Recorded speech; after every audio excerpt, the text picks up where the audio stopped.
Where does your plaid jacket look come from? Actually, the American distributing. The days when I was doing telemarketing with Steve Sisolak, my mother used to send me all those goofy plaid 70s jackets, like WKRP jackets.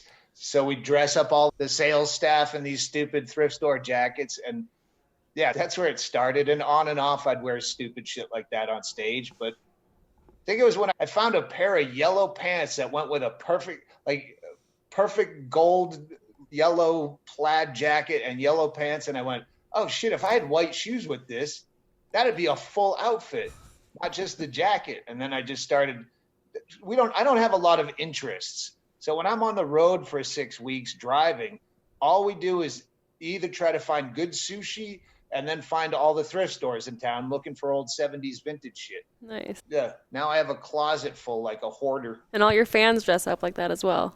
Yeah, I love that when my fans dress up like Rocky Horror Picture Show. They put on their best, stupid, loud 70s jackets. But I was just looking in my closet of my sea of 70s suits and ties and shirts and pants. And I went, now I can put a rack of masks to go with the suit. Do you have any? There's a red mask. That will go with that suit. And We got to send you a Plaza mask. oh, nice. Yes. 212 Van Dyke Street, Bisbee, Arizona, Sent him like 5603. It's on its way. All right. I got it on file. We're good. You'll get a couple of them. I always give out my address on my podcast for people to send me dumb shit. I love it. That's funny. What have you gotten? What have you received? You see, I don't know if the glare is too much. Can you see that neon funhouse sign? Someone said that. I just look around and half the stuff, I go, I don't know where that came from. I guess a fan sent it.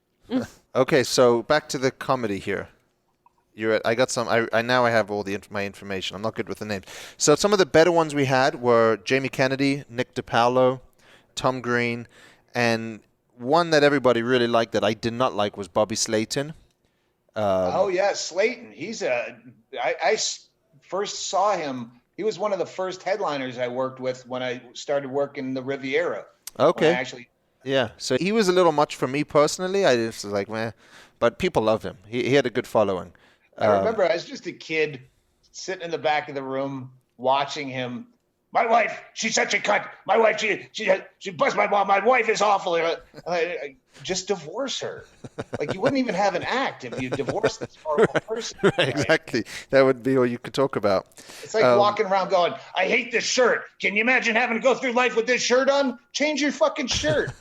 So this is flawed. The guy who was booking our room says to me, hey, we have the opportunity to book this guy. He's pretty well known. The only thing you should probably know is he's a little out there in terms of some of his views.